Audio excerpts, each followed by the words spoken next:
All right, let's talk about this problem, minimum swaps 2, which in my opinion is sort of the first problem that's more difficult. Um, and you need to be a little more familiar with um, HackerRank to um, be able to solve this in a way that will work for all cases, test cases. So anyways, basically what we have is we have an array and we want to order it correctly, and you can do this by swapping any two elements, and you want to figure out how many swaps you need to make to put this back into the correct order. So the first thing that you really need to do in this problem is to figure out, okay, what is the best strategy? And really, if you look at this, really the first strategy that might pop out to you is to say, okay, so let's just go through these elements one by one, and if this element in the list is in the wrong place, we switch it so that we get the correct element in that place. And so let's think about the first thing that we have to do is we have to really convince ourselves that this is the optimal strategy. Because if it's not, then even if we implement this strategy correctly, we won't get the correct number of swaps, because remember, we need the minimum number of swaps required to sort the thing. So let's think about this strategy. So let's start with this here. So 7, 1, 3, blah, blah, blah.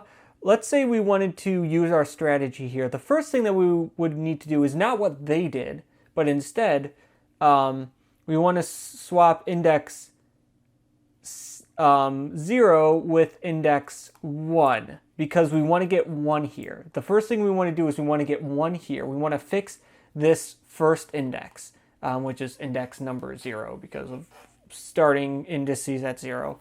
But anyways, so we want to fix index 0. And so we'll swap 7 and 1. Now, what we need to think about is this the most optimal way to solve the problem? And so if you think about it, well, if you do this swap, then you'll get the 1 will go here, so this will be corrected, and the 7 will go here, which is not correct. So by doing this swap, we've corrected only one possible entry.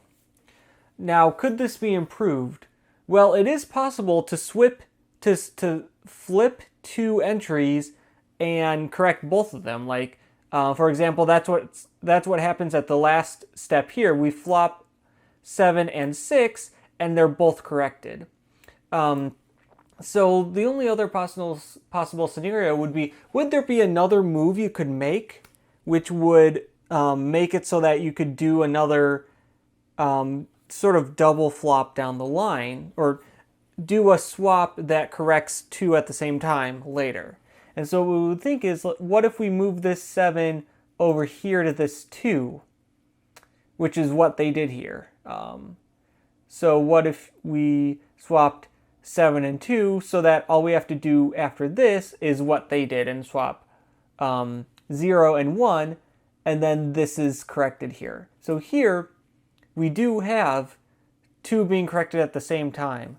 But at this previous step here, we move this 2, we move the 7 from this index over to this index, which doesn't really help it out at all. We didn't improve that at all. So we sort of wasted a step here because this didn't correct anything. And here we corrected both entries. And so that doesn't really improve the strategy at all. The only alternate scenario would be, what if the 2 were in the seventh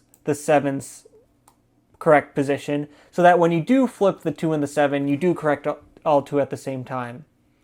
Well then, in that scenario, if you would have flopped the 7 and the 1 at the beginning, then the next thing would be to flop the 7 and the 2, which you would still get that double correction there.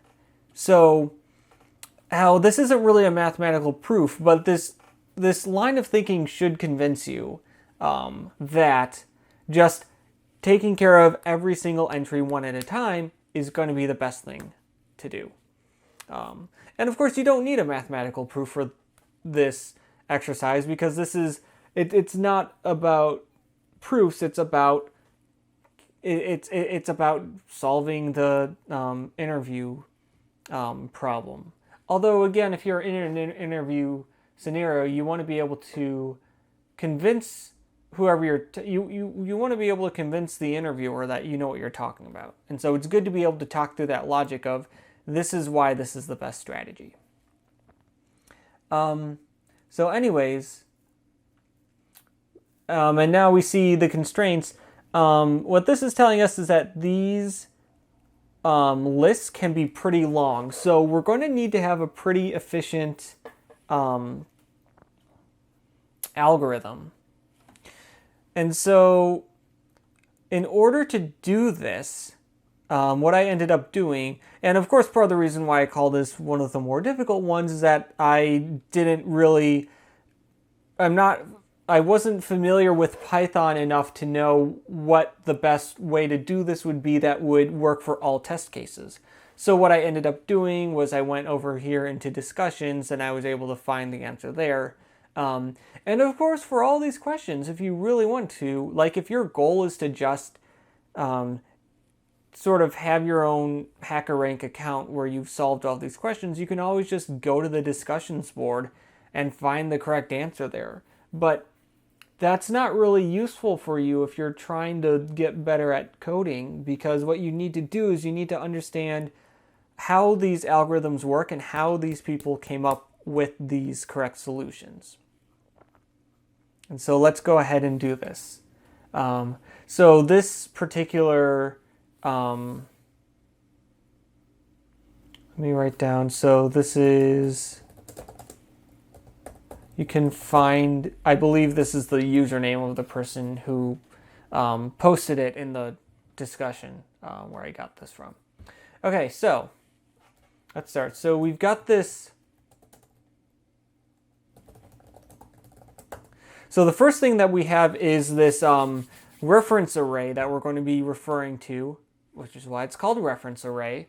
And so this is basically, we take array and we correctly order it. And so that's just to help us out. So I guess this sorted function works pretty quickly. I mean, if you really wanted to, the sorted array should just be, I know in the discussion there was some confusion about, or maybe there was like a previous version of this problem where the numbers like weren't consecutive, or you didn't include all of the entries. But like if this includes, let's see here, the length is n. If this includes all of the numbers from 1 to n, then you could just have your reference array be an array consisting of index 1 all the way up to index n. But just in case, to deal with more general scenarios, you can have this reference array in which you've sorted it. And we want to, so the next thing we want to have is we want to have this dictionary. So what this looks like,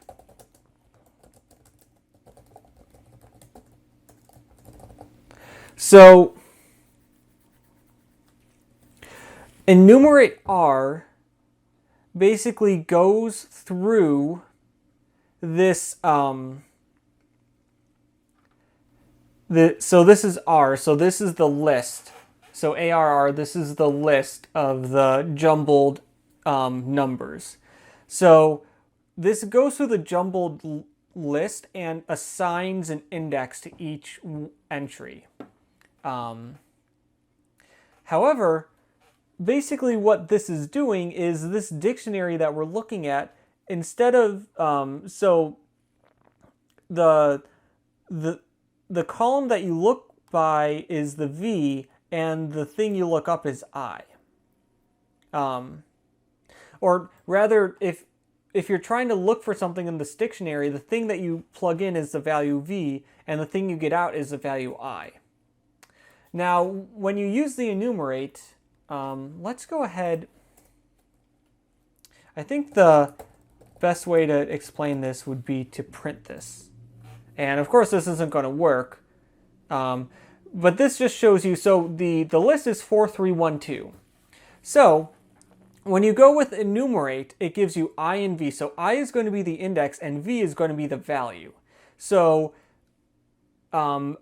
index for index 0, you've got value 4 because the 0 index value is 4. For index 1, you have the value 3. For index 2, you have the value 1. And for index 3, you have the value 2. That's exactly what we see here.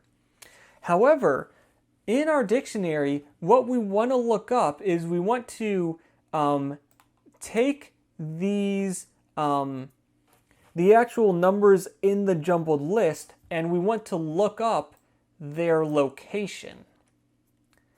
So because the thing that we want to look up, or the thing that we know, the information that we have is going to be the number in the list, and the thing that we want to look up is where it is located. Because of that, the first thing that goes in this dictionary definition needs to be the value v, because that's what we're going to be using for these lookups. So that's why it's I colon or v colon I for I and v in enumerate. If we instead just wanted to take index I and look up what value is in that index, then we would do I colon v. But because what we're going to be inputting this is the value, and what we're going to be outputting is its location index, that's why we do it like this. Okay, so we have this, and then of course we're going to be counting the number of swaps, so we're going to use that using the variable swaps, and we're going to set it to 0. Now for I and v in enumerate r. Okay, so this looks really weird because now we're doing this, we're not looping. Here in index dictionary we had v colon I, but here we have I and v. So why do we have enumerated flipped here, but in the normal order here? So here, remember, what we're doing is we want to fix the indices one by one. So we want to start with index 0 and correct that, then index 1 and correct that, then index 2 and correct that. And so when we use enumerate ARR, the I is going to be the index and the v is going to be the value. So here index is going to go from 1, 2, 3, or 0, 1, 2, 3, etc.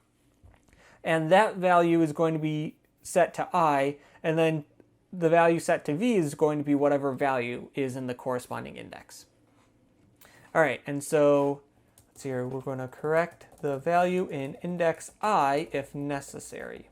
Okay, so the correct value should be reference array I. Okay, so here's where we're actually looking up, because so we have index I, and what we want to figure out is okay, what should be, well, oh, this isn't index dict, so we're not doing that yet. But so what we're doing, the correct value, so what value should be in index I, and that's what we're doing here.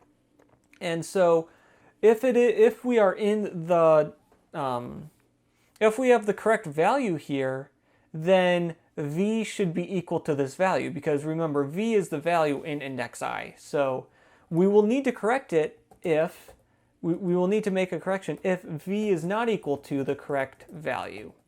So in this case, what we have to do is we need to first find the index where the correct value is located. And we're going to call this toSwap index is going to be index dictionary correct value. Because look, what we're doing here is we're saying, okay, we know what the correct value should be. Where is it located? And so remember, the correct value, that's going to be one of these v's. And so we can efficiently look it up or efficiently search for the index where it's located using this index dictionary. And that's how we find the index where we're going to look it up. And then we're going to switch the values in indices I and to swap index. All right, so we'll do that. Arrange to swap. So this, we're sort of doing two assignments at the same time. Let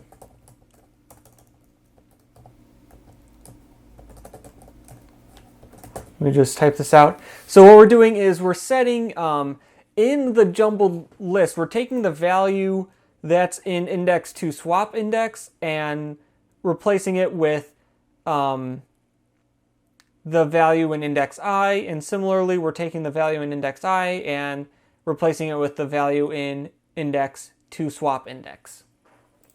All right, so that fixes the actual jumbled list ARR. We also need to update our index dictionary.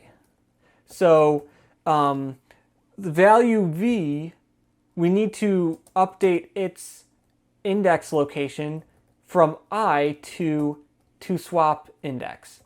And likewise, for the correct value, this value is now in its proper place, which is index I. And then all we have to do now is increase the swap counter. So we're going to do swaps plus equals 1. And then that loop will run and we will return swaps. And so this loop will go through all indices I in the jumbled list. And once it gets through all of these, then it will have corrected every single index in the list. And so it will be unjumbled and we will have the number of swaps that was necessary. Okay, so one of the things I find sort of puzzling about this is that we need to, so this is a section about arrays. And let me just check something here. So this is about arrays. So if we go to interview preparation kit, we have arrays here. Oh, hey, look here, dictionaries and hash maps. Okay, so there's a separate dictionary section here. But now, one of the things that puzzles me about this solution is that we used a dictionary. That's what this index dictionary is. So let's say we're like, okay, well, this isn't a dictionary section. This is an array section. So let's say we only want to use arrays. Well, if we're just looking with arrays, I think if you want to do this lookup, you have to do it manually using an array. So let's suppose we wanted to do that. For j in range length AR. So basically what I'm going to do is I'm going to do this to swap index. I'm going to look it up manually, just using array instructions. So we're going to let j loop through all the indices, and if the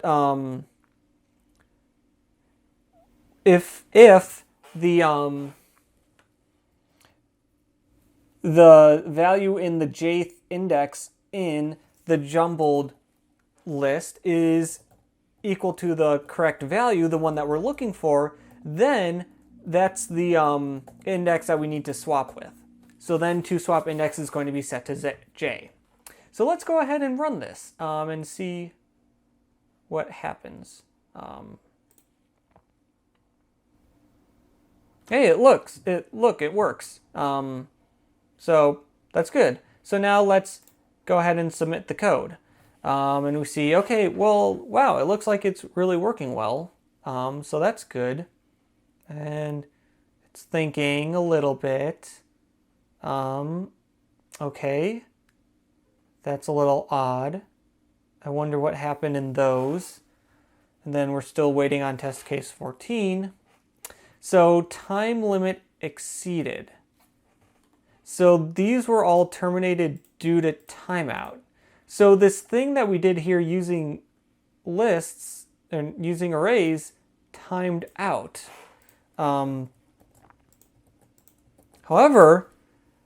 what if we looked it up using lists like we set, or using dictionaries like we had originally?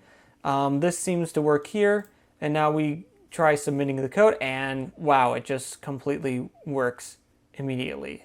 All right, so in order to solve this problem, you need to do it this way, where you're using dictionaries. And this is a problem that's in the array section of HackerRank. Even though there is a separate dictionary section of HackerRank where, like, if you wanted to test the ability to use dictionaries, you could have put this in that one. But I don't know. I guess I'm really puzzled by if dictionaries are necessary to solve this problem, why is it not in the dictionary section? Just being straightforward and not sarcastic about it. It's possible, maybe, I'm still learning a lot. Maybe there are other languages where the languages are written such that some of this efficiency stuff is taken care of in the background, and so maybe arrays can be useful in some other languages other than Python. But at least for Python, it appears that if you want to solve this problem, you need to use dictionaries. And so, yeah, that can cause some confusion if you're looking at the array section and thinking, okay, so this is going to test me on arrays, so that should be sufficient. But again, if you're in like an interview,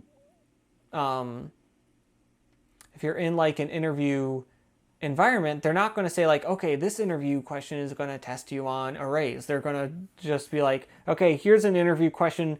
Use whatever technique you think is best here.